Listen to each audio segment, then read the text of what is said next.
नमस्कार दोस्तों। इंसान पैदा होने से जवानी तक और जवानी से बुढ़ापे तक एक डेफिनेट लाइफ साइकिल फॉलो करते हैं, फिर वो चाहे पृथ्वी के किसी भी हिस्से पर रह रहे हों। और ऐसा ही एक डेफिनेट लाइफ साइकिल हमारे स्टार भी फॉलो करते हैं। उनका भी जन्म होता है, जवानी होती है और वो बुढ़ापे में मर जाते हैं। दोस्तों, अब आप सोच रहे होंगे कि स्टार की लाइफ साइकिल में क्यों डिस्कस कर रहा हूं। तो आपने supernova explosion, black hole, neutron star, white dwarfs ऐसे बहुत सारी चीजों के नाम सुने होंगे। दोस्तों, ये सारे के सारे टर्म्स स्टार की लाइफ साइकिल से ही रिलेटेड हैं। तो आइए बहुत ध्यान से समझते हैं कि स्टार कैसे पैदा होता है, कैसे उसको जवानी आती है और कैसे वो मर जाता है। तो जैसा कि हम देख सकते हैं कि स्टार बेसिकली पैदा होता है स्टेलर नेबुला से। अब स्टेलर नेबुला क्या होता है? स्टेलर नेबुला दोस्तों बेसिकली जायंट क्लाउड होता है। बहुत बड़े बड़े बादल होते हैं गैस के और डस्ट के, जो ब्रह्मांड में होते हैं। दोस्तों, जब ये जायंट नेबुला आपस में पास आता है तो ये क्या होता है, ग्रेविटेशन पुल की वजह से ये एलिमेंट आपस में मिलने लगते हैं और आपस में रोटेट करने लगते हैं। ये प्रोसेस में काफी समय लगता है और जब ये आपस में रोटेट करने लगते हैं तो बहुत मासिव हीट जनरेट होती है। उसका टेम्परेचर बहुत ज्यादा बढ़ जाता है और इस हाई टेम्परेचर में और ग्रेविटेशन पुल की वजह से अब क्या होता है, न्यूक्लियर फ्यूजन स्टार्ट हो जाता है। क्योंकि जो गैस में मेजरली हाइड्रोजन जो होती है, जब दो हाइड्रोजन आप देख सकते हैं, ड्यूटेरियम और ट्रेटियम, ये बेसिकली हाइड्रोजन के ही आइसोटोप हैं। जब ये दोनों चीजें एलिमेंट कंबाइन होके क्या बनाते हैं, हीलियम बनाते हैं। और इस फ्यूजन में क्योंकि क्या हो रहा है, बहुत ही हाई प्रेशर पे, बहुत ही हाई टेम्परेचर पर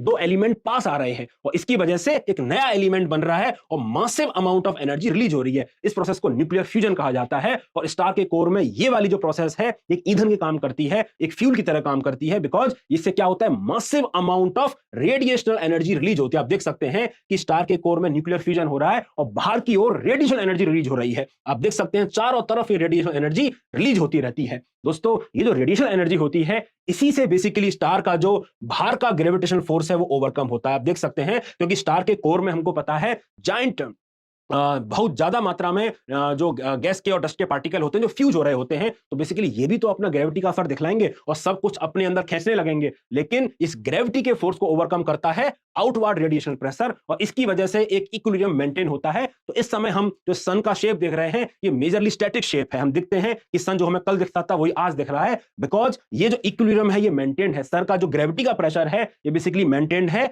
आउटवर्ड फ्यूजन के प्रोसेस से। लेकिन होता क्या है, धीरे धीरे ये हाइड्रोजन का फ्यूल खत्म होने लगता है क्योंकि ज्यादातर हाइड्रोजन अब हीलियम में कंबाइंड हो चुका है। ठीक है, और जब ये फ्यूल खत्म होने लगेगा तो क्या होगा, ये आउटवर्ड जो प्रेशर लग रहा था, ये जो न्यूक्लियर फ्यूजन की रेट की वजह से प्रेशर लग रहा था, ये थोड़ी स्लो होने लग जाएगी। और जब ये स्लो होने लग जाएगी तो कोर कॉन्ट्रैक्ट करने लगेगा। क्यों करने लगेगा? क्योंकि ग्रेविटी का जो फोर्स है ये अब ओवरकम करने लगेगा, क्योंकि आउटवर्ड अब उतना ज्यादा रेडिएशन फोर्स आ नहीं रहा है, क्योंकि फ्यूजन नहीं हो रहा, क्योंकि ईंधन कम है, फ्यूल कम है, हाइड्रोजन कम है, ज्यादातर वो हीलियम में कन्वर्ट हो चुका है। और जब ग्रेविटी की वजह से ये कॉन्ट्रैक्ट करता है, कोर कॉन्ट्रैक्ट करता है, तो अब मान के चलिए कितना ज्यादा प्रेशर और टेम्परेचर फिर बढ़ जाएगा। और इसी टेम्परेचर और प्रेशर बढ़ने की वजह से क्या होता है, कोर तो कर रहा है कॉन्ट्रैक्ट, लेकिन जो आउटर शेल होती है कॉन्ट्रैक्ट करने की वजह से अब यहां पे न्यूक्लियर फ्यूजन फिर से स्टार्ट हो जाता है और जो हीलियम है ये अब कंबाइंड होकर बाकी के एलिमेंट बनाने लगती है, कार्बन बनाने लगेगा और ऑक्सीजन, नाइट्रोजन, बाकी जो एलिमेंट्स हैं उनकी तरफ फ्यूजन बढ़ जाता है। दोस्तों, हम देख सकते हैं कि अब जो ये फ्यूजन हो रहा है इसकी वजह से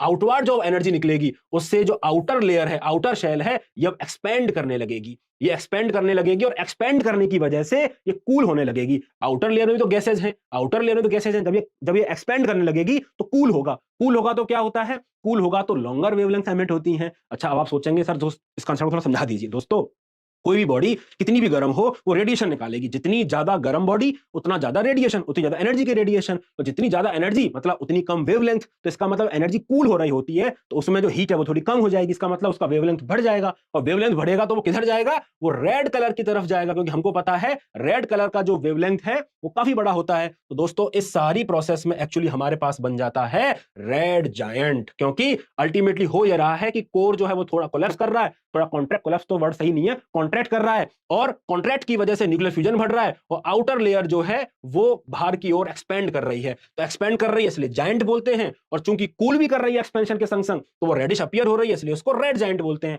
अब थोड़ा यहां पर रुक जाते हैं क्योंकि हमने देखा कि सर नीचे तो सो रेड सुपर जायंट लिखा हुआ है। दोस्तों, ये बेसिकली डिपेंड करता है कि जो स्टार बना हुआ है उसका मास क्या है। अगर हमारे सन, जो अभी हमारा सन है, अगर वैसा ही मास है तो बेसिकली यही साइकिल फॉलो होती है। लेकिन अगर सपोज 10 टाइम्स ऑफ द सन है, बहुत भारी भरकम स्टार है ना, हमारे सन से 10 टाइम्स उसका ज्यादा वजन है, तो ये वाली साइकिल फॉलो होगी। दोनों ही साइकिल में हम देख सकते हैं कि रेड जायंट तक तो सेम ही प्रोसेस है, लेकिन अब इसके बाद जो चीजें होने वाली हैं वो बदल जाती हैं। अब दोस्तों क्या होता है, ये ध्यान से समझते हैं। जब स्टार सुपर मासिव होता है, ठीक है, सुपर मासिव होता है, तो अब क्या होगा, इसके अंदर भी न्यूक्लियर फ्यूजन तो चल ही रहा है। जो हाइड्रोजन हीलियम में बन चुका है, अब हीलियम क्या है, कार्बन बन रहा है, ऑक्सीजन बन रहा है, ठीक है, नाइट्रोजन बन रहा है। तो जब फ्यूजन की वजह से कार्बन, ऑक्सीजन, नाइट्रोजन बनते बनते आयरन तक पहुंच जाता है, तब ये फ्यूजन रुक जाता है, क्योंकि आयरन अब फ्यूज नहीं कर सकते। आयरन अपने आप में बहुत ही ज्यादा स्टेबल एलिमेंट है, उसको फ्यूजन करने के लिए आपको एनर्जी देनी पड़ेगी। वो एनर्जी रेडिएट नहीं करेगा, वो एनर्जी निकालेगा नहीं। उस केस को बोला जाता है कि स्टार का जो फ्यूल है वो खत्म हो गया, क्योंकि अब अंदर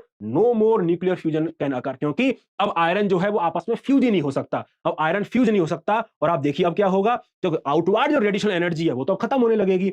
न्यूक्लियर फ्यूजन अब है नहीं, तो अब क्या होगा, ग्रेविटी अपना असर दिखलाएगी, और ये ग्रेविटी सब कुछ अपने अंदर खींचने लगेगी, सब कुछ अपने अंदर खींचने लगेगी। अब यहाँ पे दो केस होते हैं। जब सब कुछ ये अपने अंदर खींचेगी, तो आपको तो पता है कि जो डिफरेंट एलिमेंट्स हैं उनके न्यूक्लियस में क्या होता है, प्रोटॉन होता है। तो ये प्रोटॉन प्रोटॉन आपस में रिपेल करेंगे। तो बेसिकली होता यह है कि जब सब कुछ इतना तेजी से अपने अंदर और खींचती है, लेकिन आपस में रिपेल करता है, और इतना तेजी से रिपेल करता है कि इसको शॉक वेव की तरह बाहर निकालता है, जिसको हम सुपरनोवा बोलते हैं। क्योंकि बेसिकली एलिमेंट जब पास आए तो एक दूसरे को रिपेल कर दिए, इतना तेजी से रिपेल किए कि सुपरनोवा एक्सप्लोजन हो गया। तो आपने देखा कि सुपरनोवा एक्सप्लोजन क्यों हो रहा है, क्योंकि ये रिपेल कर रहा है। जब ये ग्रेविटी की वजह से पास आ रहा है, तो इतना पास आने की वजह से रिपेल कर गया, और रिपेल करने की वजह से शॉक वेव रिलीज किया, जिसको हम सुपरनोवा बोलते हैं। और सुपरनोवा की वजह से इसके टुकड़े टुकड़े हो जाएंगे, टूट जाएगा आपस में, और तो डिफरेंट एलिमेंट है उनको पूरे स्पेस में भेज देगा। और अब ये डिफरेंट एलिमेंट भेज रहा है, अगर सपोज उसमें से कोई element up to 3 times of sun है, up to 3 time of sun है, तो वो तो बना देता है न्यूट्रॉन स्टार, वो तो बना देता है neutron star. Neutron star basically क्या होता है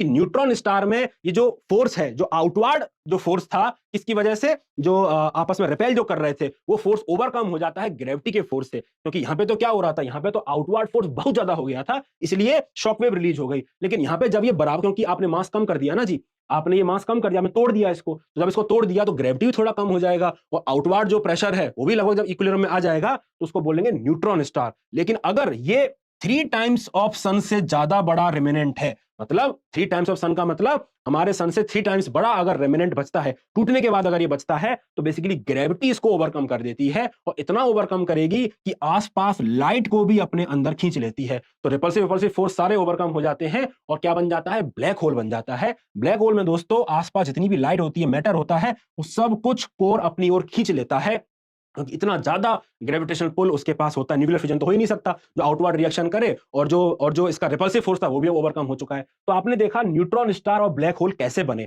दोनों ही केसेस में हम देख सकते हैं सुपरनोवा एक्सप्लोजन होता है, और डिपेंडिंग अपॉन कितना बड़ा मास का रेमिनेंट हमारा बनता है, ठीक है, अगर अप टू 3 टाइम्स है तो बेसिकली 1.5 टू 3 के बीच में न्यूट्रॉन स्टार बन जाएगा, ठीक है, और उससे ज्यादा है, 3 से ज्यादा है, तो बेसिकली कोलैप्स होने लगेगा, ठीक है। तो ये सुपरनोवा के बाद बन रहा है, समझ में आ गया आपको। न्यूट्रॉन स्टार अगर पल्सेट करता है, बिकॉज कुछ न्यूट्रॉन स्टार्स में क्या होता है, मैग्नेटिज्म बहुत ज्यादा होता है, तो उनको हम पल्सर बोलते हैं, ठीक है, उनको हम क्या बोलते हैं, पल्सर्स बोलते हैं। इसका आगे का डिटेल अब नहीं, किसी और वीडियो में समझाएंगे, ठीक है। तो उनको हम क्या बोलेंगे, पल्सर्स बोलेंगे। तो पल्सर और ब्लैक होल हमको समझ में आ गए। तो आइए अब देखते हैं इस दूसरे वाले केस में क्या होता है। दोनों में बेसिकली जो अंतर है वो है मास की वजह से। आप देख सकते हैं मासिव स्टार का जो पाथ होता है वो न्यूट्रॉन स्टार या ब्लैक होल में जाके खत्म हो जाता है, और जो एवरेज स्टार का पाथ है, जिसका मास बहुत ज्यादा नहीं, हमारे सन के आसपास है, उसका जो एंड गोल है वो व्हाइट डॉर्फ है। तो दोस्तों ये कैसे होता है, तो हमने रेड डॉर्फ, रेड जायंट तक समझ लिया था। रेड जायंट को मैं फिर से रिकॉल करा देता हूं। बेसिकली रेड जायंट में हो ये रहा है कि जो कोर है उसमें जो फ्यूजन है उसकी रेट बहुत कम हो गई है, और फ्यूजन की कोर में रेट कम हो जाने की वजह से कोलैप्स हुआ। कोलैप्स की वजह से जो हीलियम है वो आपस में फ्यूजन उनका स्टार्ट हो गया, और ये जो रेडिएशन एनर्जी बाहर निकली उससे जो आउटर लेयर थी वो अब आसमान की ओर जाने लगी, बेसिकली स्पेस में रेडिएट करने लगी, कूल करने लगी, एक्सपैंड करने लगी, तो रेड जायंट बन गया। यही प्रोसेस जब विद टाइम और धीरे धीरे होती रहेगी, तो अल्टीमेटली ये जो बाहर वाला पार्ट है ये प्लेनेटरी नेबुला बन जाएगा। बेसिकली ये है तो डस्ट और गैस पार्टिकल ही, ये बाहर धीरे धीरे कूल होता होता होता होता ये क्या बन जाएगा, प्लेनेटरी नेबुला बन जाएगा। और आप देखिए कोर धीरे धीरे कॉन्ट्रैक्ट करता जा रहा है, छोटा होता जा रहा है, क्योंकि फ्यूल खत्म होता जा रहा है। जो न्यूक्लियर फ्यूजन है वो धीरे धीरे कम होता चला जा रहा है, और बाहर का जो ये जो आउटर शेल थी ये क्या है, ये प्लेनेटरी नेबुला में तब्दील होते हुए चली जाती है। तो अल्टीमेटली ये पहले व्हाइट डॉर्फ बनता है। व्हाइट डॉर्फ का मतलब अभी इसमें चमक है, अभी थोड़ा थोड़ा न्यूक्लियर फ्यूजन हो रहा है, थोड़ा थोड़ा एनर्जी हमको दे रहा है, थोड़ा थोड़ा लाइट हमको दे रहा है, और यही धीरे धीरे चल के ब्लैक डॉर्फ बन जाता है जब इसका फ्यूजन वगैरह सब खत्म हो जाता है। तो दोस्तों आई होप आपको अब समझ में आ गया होगा कि जो स्टार है वो की लाइफ साइकिल कैसे फॉलो होती है, कैसे सुपरनोवा एक्सप्लोजन होता है, कैसे ब्लैक होल बनते हैं, कैसे न्यूट्रॉन स्टार बनते हैं, कैसे व्हाइट डॉर्फ और ब्लैक डॉर्फ बनते हैं। आई होप ये सारी चीजें आपको एकदम क्लियर हो गई होंगी।